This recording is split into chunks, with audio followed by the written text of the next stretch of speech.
या दोस्तों जोरदार तालियों के साथ स्वागत करिए all India rank 3 CS executive Ankit Agarwal. And ये AIR 10 स्मृति नहीं है, ठीक है, वो अभी अपने होम टाउन में है, क्लासेस यहां पर लेकर के चली गई थी। वो जैसे ही आएगी, जल्दी आएगी, फर्स्ट वीक से अपना प्रोफेशनल का बैच चालू रहेगा फाइनल का, तो फर्स्ट वीक में आएगी, तब हम आप लोग को मिलवा देंगे, ठीक है। ओके, आप बोलेंगे तो कॉल कर सकते हैं हम लोग उसको। हाँ ओके ठीक है, बट उसके लिए बहुत शॉकिंग रहेगा कि सर कॉल कर रहे हैं, ठीक है। वैसा रिएक्शन भी जो है इस वीडियो में कैद करेंगे। और ये है कंपनी सेक्रेटरी, हो गया।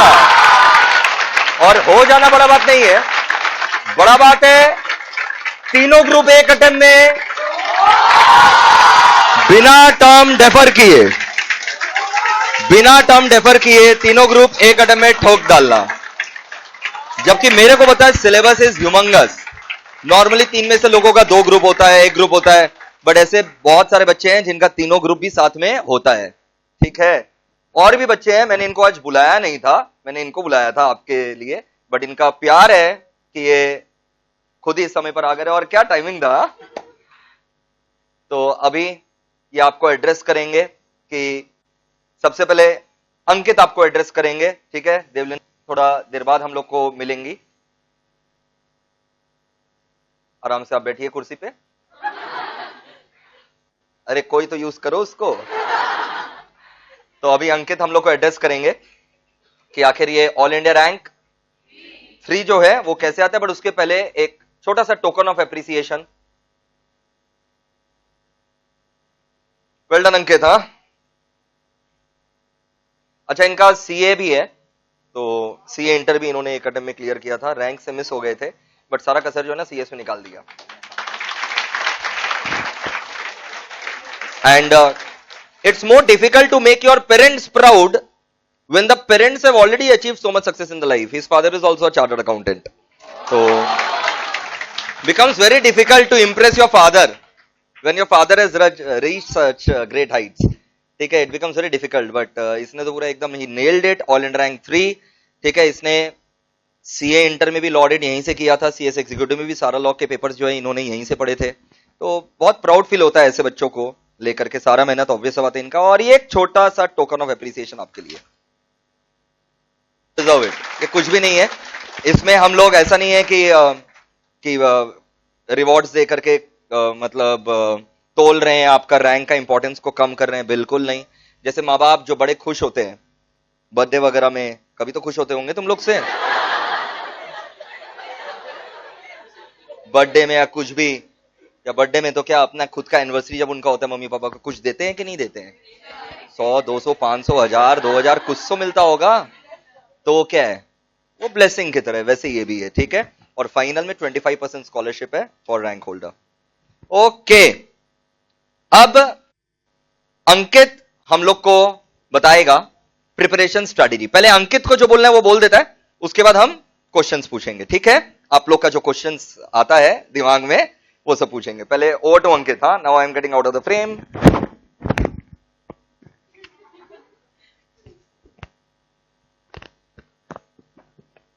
हम बस यही बोलेगा कि सबसे पहला बात है, समझ के पढ़ना बहुत जरूरी है। बहुत लोग होता है कि क्लास स्किप कर देता है, वो लोग सोचता है कि ये तो रट्टा मारने का चैप्टर है, रट्टा मार लेंगे हो जाएगा। ऐसा होता नहीं है, जब तक सर पढ़ाए नहीं तब तक समझ में आता नहीं है, और फिर एग्जाम में कुछ फायदा नहीं होता, भूल जाता है। तो क्लास स्किप मत करिए, सारा क्लास अटेंड करिए, कोर्स होता। बट सर जो पढ़ा रहा है उसको आप साथ में क्लास में बोलोगे तो पक्का रिटेन रहेगा, लॉन्ग टर्म तक रिटेन रहेगा, तो वो अच्छा रहेगा। और दूसरा हम बोलेगा कि रिविजन करना बहुत इंपॉर्टेंट।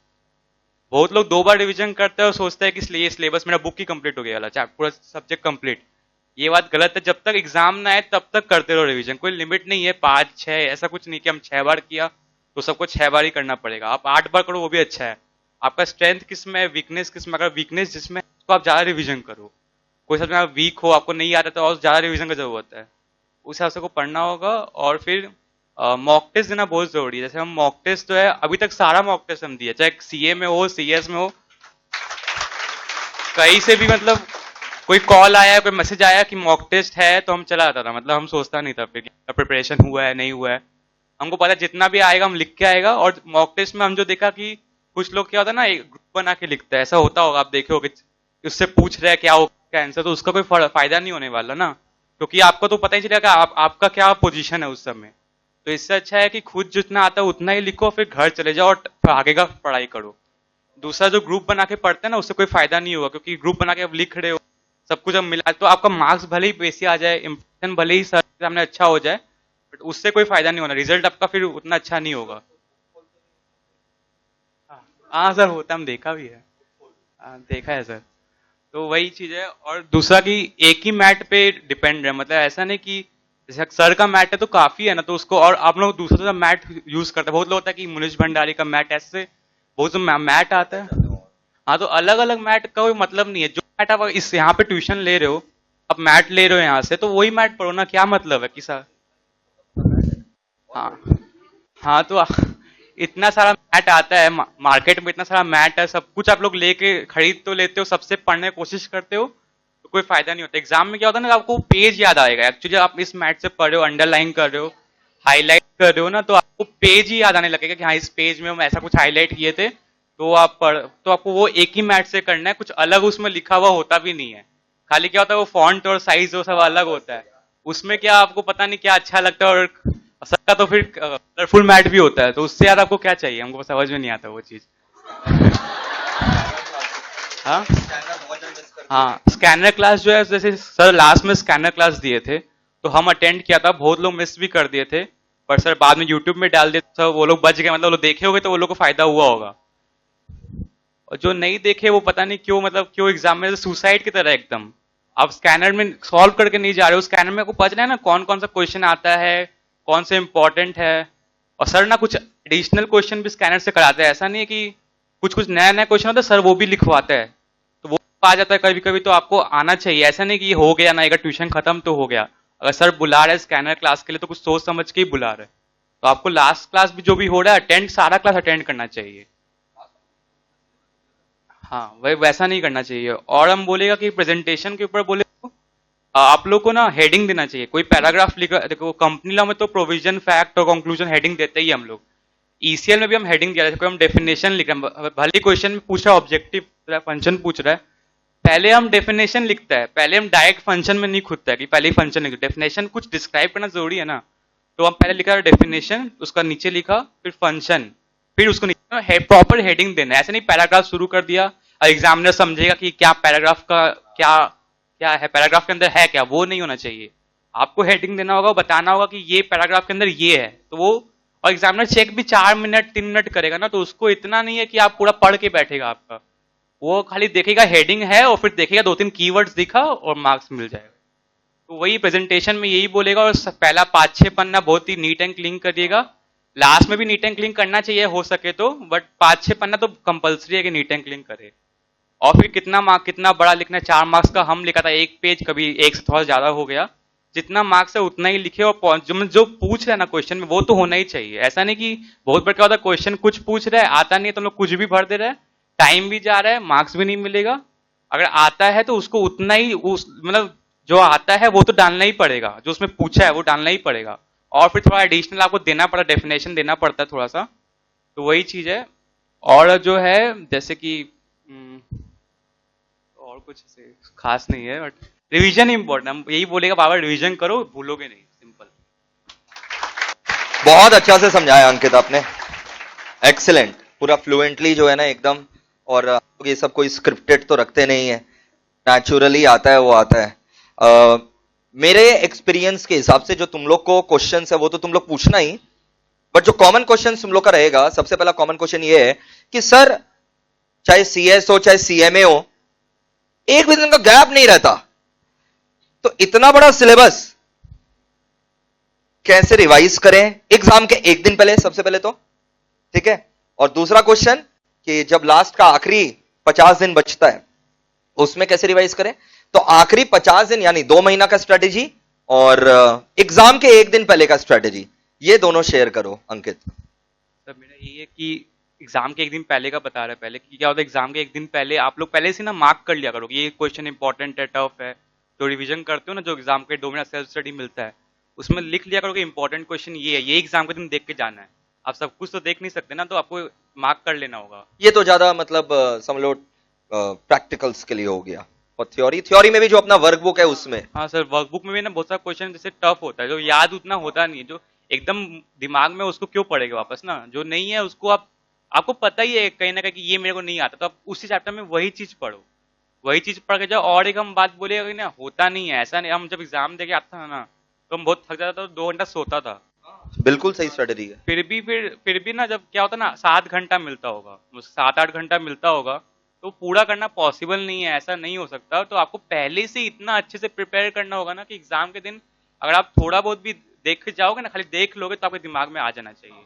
और समझ के, जो हम पहले बोला कि समझ के पढ़ो, तभी तो लिख पाओगे ना। अगर रट्टा मार लोगे, हम क्या गलती किया था ना, हम रट्टा मारा था कुछ कुछ, तो हम वो सब भूल गया। जबकि मना किए थे। हाँ, मना करने के बाद भी हम भूल गया, मतलब रट्टा मारा फिर भूल गया। कोई फायदा नहीं है। It always boil down to the last day before your exam. Always it will boil down to the last day before your exam. अच्छा, रिवीजन करना पॉसिबल है एग्जाम के एक दिन पहले, अगर फटाफट पन्ना पलटा जाए तो? हाँ, रिवीजन पॉसिबल, वही ना कि मतलब पूरा, मतलब अच्छे से 5-6 पढ़ा अगर आप रिवीजन कर लोगे तभी तो हो पाएगा। ऐसे पलटने से कुछ होगा नहीं। मतलब अगर रिवीजन कर लिए 6 बार, तब आपके दिमाग में अगर देख लोगे तो हाँ, इसका ऐसे ऐसे था, तो 2-2 मिनट में आपका पूरा आ जाएगा याद। वो मतलब वही है जो एग्जाम के पहले प्रिपेयर करा। बहुत लोग होता है लास्ट में, हमको एक दिन बोला था कि हम लास्ट में प्रिपेयर, एग्जाम का एक दिन पहले पढ़ेगा। बहुत लोगों को बोला था एक बार, हाँ। तो हम बोला कैसे करेगा पता नहीं, और जब वो मिला हमको, बोला मेरा हुआ नहीं। हम बोला तो ये तो होना ही था। इट्स लाइक, बहुत जन ना ऐसा स्ट्रेटजी अपनाते हैं कि थ्योरी है ना, तो लास्ट में पढ़ेंगे ना तो याद रहेगा। अरे ये पता नहीं मतलब कौन बेवकूफ ये बताया है। मतलब ये तो सुसाइड है, सेल्फ बॉम्बिंग है ये, आत्मघाती हमला खुद के ऊपर, वो भी। ठीक है, तो रिवीजन पॉसिबल है आपका एग्जाम के एक दिन पहले। मतलब आपको वर्ड टू वर्ड जो है, जैसा मैंने हमेशा बताया है, हमेशा हमेशा किसके ऊपर फोकस करना? कंसेप्ट। हमेशा कंसेप्ट वही बचाएगा। और एग्जाम के वो 2 महीना पहले वाला स्ट्रेटेजी। हाँ, एग्जाम के 2 महीने पहले मतलब क्या, कि आपको पता है कि कौन सा आपका स्ट्रेंथ है, वीकनेस है। तो जो स्ट्रेंथ है उसको आप देखो, मतलब इतना भी मत टाइम दो कि वीकनेस जो है, जिसमें आपका वीकनेस, जो सब्जेक्ट वीक है, आप उसी को इग्नोर कर दो। बहुत बार क्या होता है ना, हम लोग बोरिंग सब्जेक्ट होता है ना, तो बोलते हैं बाद में करेंगे, बाद में करेंगे। वैसा मत करना। सबको जो वीकनेस है उसको पहले करो, स्ट्रेंथ तो फिर आपको जितना टाइम मिलेगा आप उसमें कर ही लोगे, क्योंकि आपका स्ट्रेंथ है ना, तो आपको प्रेशर भी कम लगेगा। तो पहले अपना जो वीक हो जिस सब्जेक्ट में, उसको उठाओ, उसको कंप्लीट करो, फिर स्ट्रेंथ वाला सब्जेक्ट। बट लॉ के अंदर ही, क्योंकि सीएस मतलब ही लॉ। नहीं तो इन लोग कोई दूसरा सब्जेक्ट जो है नहीं उठा ले, हमको वो डर है। जब तुम बोल रहे हो ना ये, तो कोई दूसरा सब्जेक्ट नहीं, जो भी है लॉ के अंदर ही। मेरे ख्याल से क्या है कि, और जो प्रैक्टिकल सब्जेक्ट होता है उसमें उतना एफर्ट देने की जरूरत नहीं है, क्योंकि अगर आपको पता है, आपको कंसेप्ट पता है, तो आप कर ही लोगे ना। क्या होगा, फिगर चेंज हो जाएगा। और अब सीएस का न्यू सिलेबस में तो 640 नंबर, समझ रहे हो, इंक्लूडिंग वो कॉर्पोरेट अकाउंट्स जो है उसमें तो पूरा कंपनी लॉ ही है। तो 640 मार्क्स तो पूरा लॉ ओरिएंटेड ही है। खाली 160, अब 160 में पता नहीं, उसमें ही थ्योरी तो आएगा ही। मतलब 800 में 640 नंबर, समझ में आ रहा है? यही 640 नंबर जो है ना, जो करना है करेगा। अगर ये 640 नंबर को इग्नोर किया तो लटक जाओगे। You understand what is being said? तो बार बार तुमको रिवीजन करते रहना है, बार बार। कब तक अंकित ऐसे रिवीजन करते रहना है? इन लोग क्या है ना, बोलेगा हो गया मेरा रिवीजन सर, खत्म, अब तो सीधा एग्जाम के एक दिन पहले रिवीजन। बहुत मान लो बहुत स्पीड में पढ़ा, बहुत अच्छे से कर लिया। मेरा को ऐसा कुछ नहीं था, मतलब एग्जाम जब तक नहीं तब तक रिवीजन करते रहना है बस। तालियां। जब तक एग्जाम नहीं दे देते हैं तब तक रिवीजन करते जाना है, चाहे 6 बार चाहे 7 बार, कीप ऑन रिवाइजिंग। एंड एक सब्जेक्ट को रिवाइज करने में अगर 2-3 बार रिवीजन हो चुका है, अगर आपको लगता है कि आपको पता है कि ना वो आपका हो चुका है, आपको बैक ऑफ द माइंड आपको पता है कि मेरा हो चुका है, तो आप डिसाइड करो कि आपको करना है कि नहीं करना है। और कुछ लोग होता है कि पता है कि ये नहीं हुआ है, पर वो क्या था, 2-3 बार रिवीजन कर लिए तो हो गया, आप बुक बंद करो। फिर भी अगर हम उसको वापस से रिवाइज करना चाहे तो कितना दिन लगना चाहिए? तब तो अगर चौथी बार रिवीजन करो तो एक चैप्टर 20 मिनट, तो पूरा सब्जेक्ट करने में आपको 1 दिन लगेगा, उससे भी कम। मतलब 5 दिन में वो सब्जेक्ट 5 बार रिवीजन होगी। बिल्कुल। तो लास्ट में रिवीजन ऐसे ही होना चाहिए कि 4-5 बार रिवीजन हो चुका है, और 5th टाइम जब हम लोग रिवीजन कर रहे हैं तो एक एक दिन में, 1.5 दिन में खत्म कर रहे हैं। नहीं समझ में आया? In this manner. और तीसरा क्वेश्चन ये है कि कभी एग्जाम में फेटिकनेस ओवरराइड नहीं किया, क्योंकि इतना सारा पेपर है विदाउट अ ब्रेक। जैसे सीए में ब्रेक मिल जाता है, सीए के अंदर ऑल्टरनेटिव रहता है, तुमको तो पता ही है, बट सीएस में तो ऑल्टरनेटिव नहीं था, और सीए में भी ऑल्टरनेटिव नहीं है। सीएस और सीए में जो है ना, back to back daily exam, तो 8 घंटा पढ़ना है, 10 घंटा पढ़ना है, वो तो ठीक है, बट फेटिक को कैसे ओवरकम करेंगे? फ्रस्ट्रेशन बहुत आता होगा। मेरे केस में क्या था ना, मेरे को अपना रैंक दिख रहा था एक्चुअली, हमको दिख रहा था कि मेरा रैंक आने वाला है। तो वो मोटिवेटिंग फैक्टर था ना अब पता लगा 8 दिन पूरा साल पढ़ लिए, अब 8 दिन पढ़ लेते हैं ना तो क्या हो जाएगा, आने तो जो आ रहा है। हमको समझ में आ गया था कि मेरा पढ़ा हुआ सब कुछ है, बस निकालना है, रैंक आ जाएगा। तो सोच बड़ा रखना जरूरी है। जब तक आप सोच नहीं सकते हो कि आपका रैंक आएगा, तो कैसे आएगा? You have to think big. Excellent. तो मतलब इनका ये कहना है कि ये फिटिकनेस कुछ भी नहीं है, अंगारों पर भी चलना है तो चल जाओ, आगे तो फूल ही फूल है। चौथा क्वेश्चन, अब आप लोग पूछिए चौथा क्वेश्चन। इनको टैक्स वगैरह अलग से करने का दरकार नहीं था, क्योंकि इनका तो सीए में किया हुआ था ना, तो ये भी एक एडवांटेज था कि टैक्स इनको अलग से नहीं लेना पड़ा। एमसीक्यू इतना और टैक्स में इनका एमसीक्यूज था। मेरा सीए में तो पूरा लिख के करने का था, बट सीएस में एमसीक्यू था, और एमसीक्यू में ट्रिक ही कर देता है ये लोग, कुछ ना कुछ मतलब ट्रिक करता था, ऐसे सिंपल देगा नहीं। तो हम जितना एमसीक्यू सॉल्व करता था हम करता था, और इम्पोर्टेंट मार्क करके फिर उसको। खैर अब तो न्यू सिलेबस में वो चक्कर ही हट गया, अब तो पूरा गायब हो गया। अब जो तुम लोग को सेबी, कंपनी लॉ, ईसीएल जो सब्जेक्टिव रहता था ना, पूरा वैसे ही है अब सब्जेक्टिव। एक्साइटेड?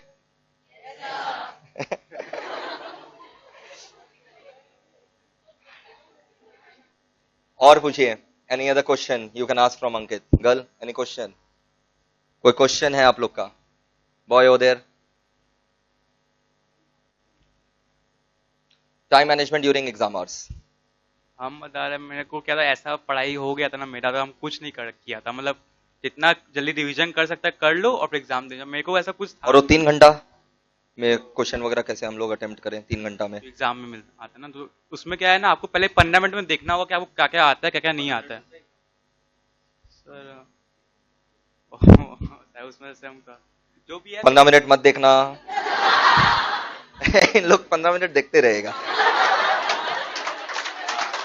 एक एक वर्ड तुम्हारा ना इन लोग बहुत सीरियसली लेगा। अभी कुछ लोग तो मतलब आकर के अभी टच वच भी करने वाले हैं।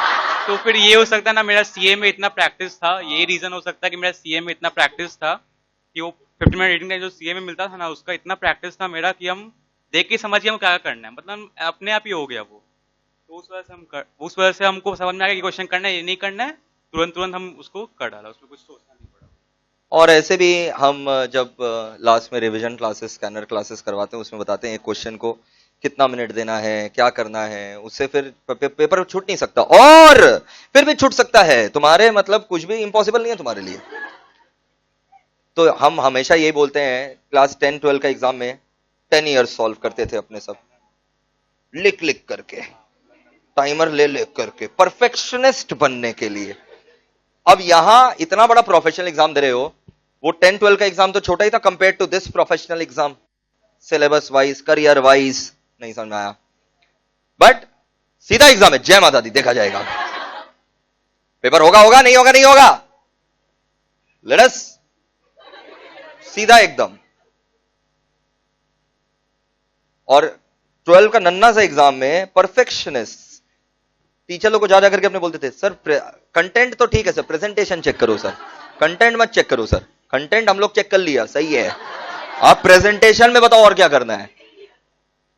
और यहां देखो तुम लोग का लाइफ का इतना बड़ा एग्जाम, और सीधा एग्जाम जाकर के देना, तो फेल होना ही है। बिना पढ़ाई किए प्रॉपरली अगर आप एग्जाम दोगे, इफ यू गिव एग्जाम बिना पढ़ाई किए, क्या ये जुआ है? नहीं, जुआ में पास और फेल का इक्वल चांसेस रहता है, ये जुआ से भी खराब है।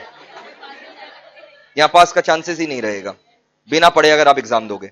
इनका रैंक ऐसे ही नहीं आ गया, चीर फाड़ करके मेहनत किया है, क्लास मिस नहीं करना। एक बड़ा चैलेंज सीएस में तो ये रहता है, 200-250 क्लासेस है, लॉ के लगभग 200 क्लासेस रहते हैं, या एटलीस्ट 200, तो उसमें लास्ट तक डटे रहना। हाँ, एक क्वेश्चन और मेरे दिमाग में है, जब 75-80% कंप्लीट हो जाता है ना, बच्चे बर्नआउट हो जाते हैं, मेरे से भी पक जाते हैं लोग, कोशिश करते हैं नहीं पके, बट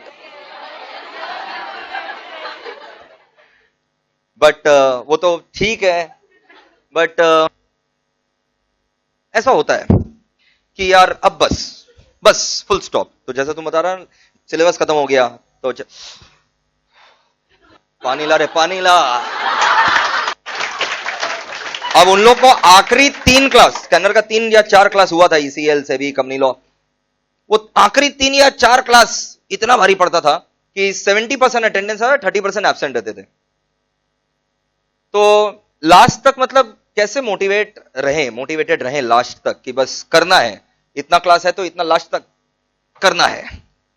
वो तब होता है ना जैसे कि आप अगर बहुत पहले से आप शुरू से पढ़ नहीं रहे हो, लास्ट में क्या प्रेशर आ जाता है।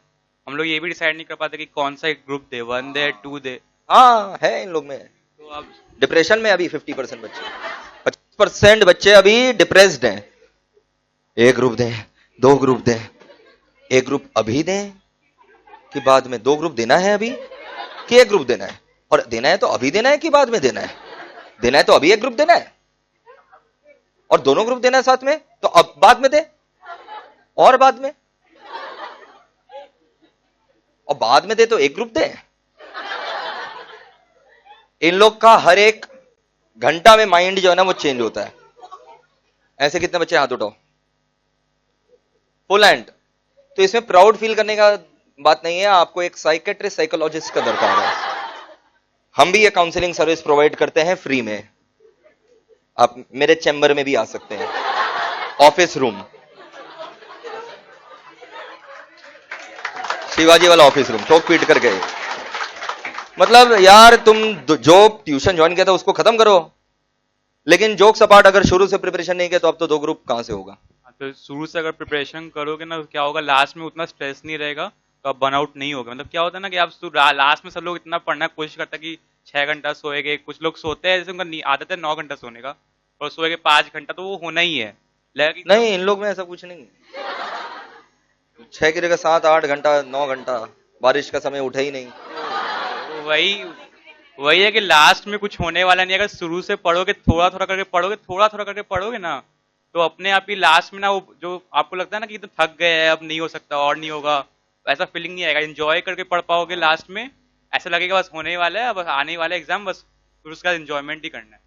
तो बस शुरू से पढ़ना है, यही हम शुरू से पढ़ा, तो मेरे को कोई इतना प्रेशर नहीं आया, तो वही बात है। क्लासेस मिस नहीं किया। हाँ, क्लासेस मिस मत करना, क्योंकि हम देखते हैं वीडियो बैकअप बहुत लोग कर रहे हैं, हमको पूरा वीडियो का लिस्ट लेके आता है, ऑफिस से लेके आता है कि कब कब है, लास्ट में कोई फायदा नहीं है वो सब। फिर इससे अच्छा शुरू से पढ़ो, बेस्ट। तुम वीडियो तो किया, जो छूट गया वो किया होगा। हाँ, जो कुछ कुछ क्या होता है ना, कभी टाइम कुछ काम होता है तो नहीं आ पाता, तो हमको करना पड़ता है वो। बट जो नेसेसरीली सुबह सो रहा है, हाँ, वो बच्चा, हमको तो पता ही है, और हम बोले कैसे। मजबूरी हो तो समझ में आए। और हाँ, ऑब्वियस सा बात है, अपने जो D2H वाले बच्चे हैं, उन लोग तो ज्यादा पढ़ाई में उत्सुक रहते हैं, उन लोग से हम फिजिकली तो मिलते नहीं है, तो उन लोग ज्यादा उत्सुक रहते हैं, उन लोग ज्यादा इज्जत समझते हैं पढ़ाई का। हमको लगता है 10 में हम लोग को मौका मिलेगा ना, हम लोग को मिल रहा था, हम लोग उसका इज्जत नहीं करते। करेक्ट। तो ये चीज है, नहीं तो इन लोग जितना डाउट पूछता है ना लाइफ में, उससे ज्यादा D2H वाले पूछते हैं, ताकि कुछ ना कुछ हम लोग के बीच में लिंक बना रहे। मे भी हम लोग टाल देते हैं ना, कि लगता है बाद में पूछेगा, बाद में सर तो सामने ही है, तो फिर एग्जाम में आ जाता है। करेक्ट। और एनी क्वेश्चन,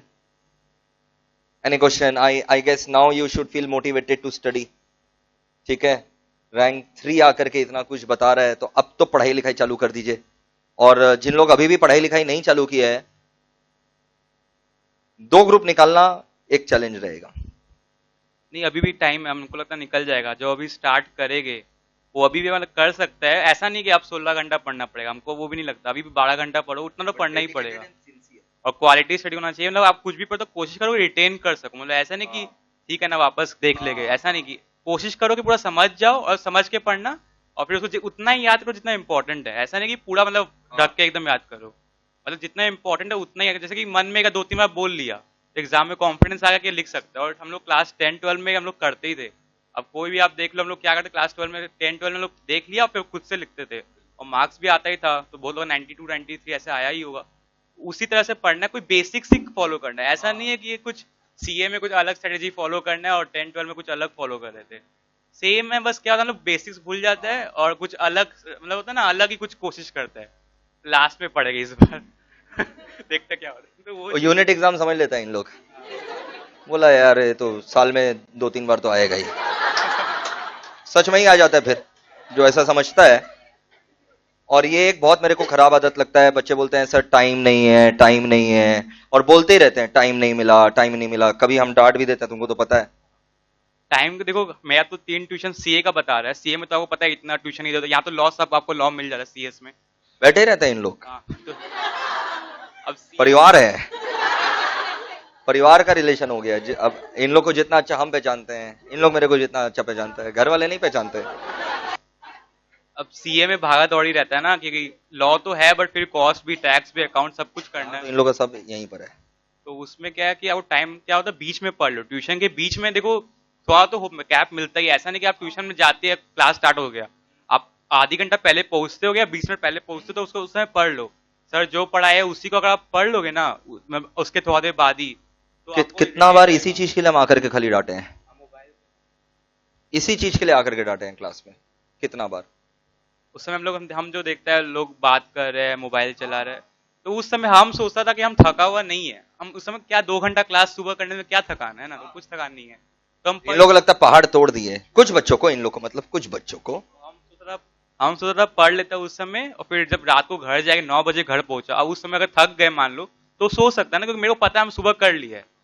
उस समय हमको अगर थकान लग रहा है हम सो जाएगा, नहीं लगा तो फिर हम कोशिश करते कि और कवर कर ले। तो वही बात है, ट्यूशन के बीच में आप थकते नहीं हो, नौटंकी रहता है कि यार इतना 2 घंटा पढ़ लिए कर लिया, तो सुबह 8 बजे आए हैं तो फिर कम से कम सुबह 12 तक तो हम लोग कर ही सकते हैं ना, मतलब। अरे आराम से, थोड़ी ना औरो है, औरो बूढ़ा बच्चा जो था अमिताभ पा, हाफ ने 2 ट्यूशन हो गया, हाफ ने अपने आपको ऐसे बना लियो।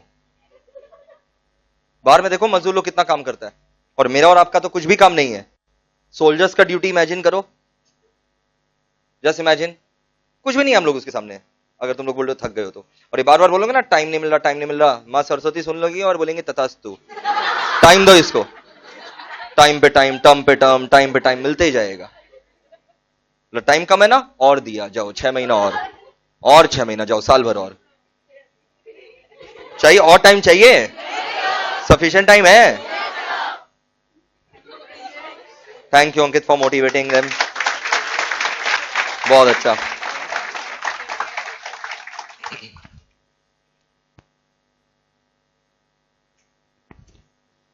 अब हम लोग के बीच में है मिस देवलीना कर्माकर, जिन्होंने एक अटेम्प्ट में अपना सीएस प्रोफेशनल का तीनों ग्रुप क्लियर किया विदाउट डेफरिंग द टर्म, बिना टर्म को डेफर किए। सारा जो है ना प्रोफेशनल का एक अटेम्प्ट में क्लियर करना एक बहुत बड़ा अचीवमेंट माना जाता है। नॉर्मली सीए में क्या होता है, सीए फाइनल में 3 साल का गैप रहता है, तो बच्चे आराम से पढ़ते हैं, ठीक है। सीए में एंड सीएस फाइनल में कोई गैप नहीं रहता, मतलब आपका रिजल्ट आया 8-9 महीना बाद जो एग्जाम होता है उसी में आप अटेम्प्ट ले लेते हैं। तो सीएमए में तो फिर भी बच्चे जो हैं अपने मन से ही डेफर कर देते हैं, ठीक है, वो सही स्ट्रैटेजी भी है सीएमए में, हम नहीं बोल रहे गलत स्ट्रैटेजी है, वैसे करना भी चाहिए, हम खुद वैसे ही एडवाइस करते हैं, क्योंकि उन लोग का ट्रेनिंग वगैरह भी रहता है, इन लोग का ऑप्शनल रहता है, एमटी बाद में भी कर सकते हैं। तो Devleena, over to you. Hello everyone.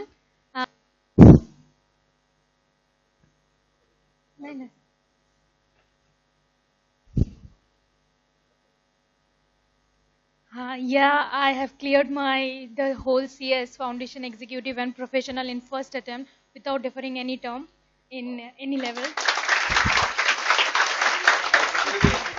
Sir, yes sir. I am associated with this MEPL from the beginning only, and सब कुछ मेरा यहीं से है, तो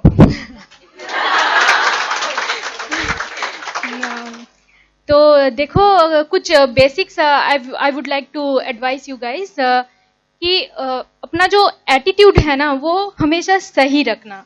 मतलब हम ये सब कभी सोचते ही नहीं थे। I did not look back into that 98 और 97% जो लोग फेल हो रहे हैं, मैंने हमेशा 2-3% के ही तरफ देखे हैं कि इन लोग तो क्लियर कर रहे हैं, मैंने कभी ये सोचा ही नहीं है कि नहीं क्लियर होता है, नहीं होगा, दोनों साथ में देंगे तो फेल ही कर जाएंगे, ऐसा मेरा एटीट्यूड कभी नहीं था। पढ़ाई है और मैंने उसको जैसे 10-12 स्कूल में करते हैं उसी हिसाब से ही निभाया है कि पढ़ाई है हम कर लेंगे। मेरा एटीट्यूड हमेशा स्ट्रांग था, first thing. Second thing is your dream करना, ड्रीम करते करते अपने आप को सेल्फ मोटिवेट करना कि एक बार बन जाओगे तो उसके बाद क्या होगा, ये तुम सोचना, और सोच के मतलब you will self motivate your self, और चीजें अपने आप जगह पे बैठ जाती है। उसके बाद पढ़ने का मन भी करेगा, थकान भी नहीं लगेगा, और कुछ फैटिक भी नहीं लगेगा, कुछ नहीं होगा। तो self motivate your self which is very important. And the third one is ये सब कोर्स में मतलब discipline and regular life is very necessary. तो रेगुलरिटी मेंटेन करना और एक डिसिप्लिन में रहना, देखो सबका रूटीन सेम नहीं होता है। You should make your routine मतलब तुम्हारा विच सूट्स यू बेस्ट। ओके, मेरा रूटीन मैं बताऊंगी तो वो it might not suit you. तो रूटीनली एक लाइफ लीड करो, आई गारंटी सबका हो जाएगा, क्योंकि कुछ सोच के ही तो इस कोर्स में आए थे। तो अभी रूटीनली और डिसिप्लिन लाइफ मेंटेन करो, हो जाएगा। And wish you everyone here all the best for your exam. Thank you.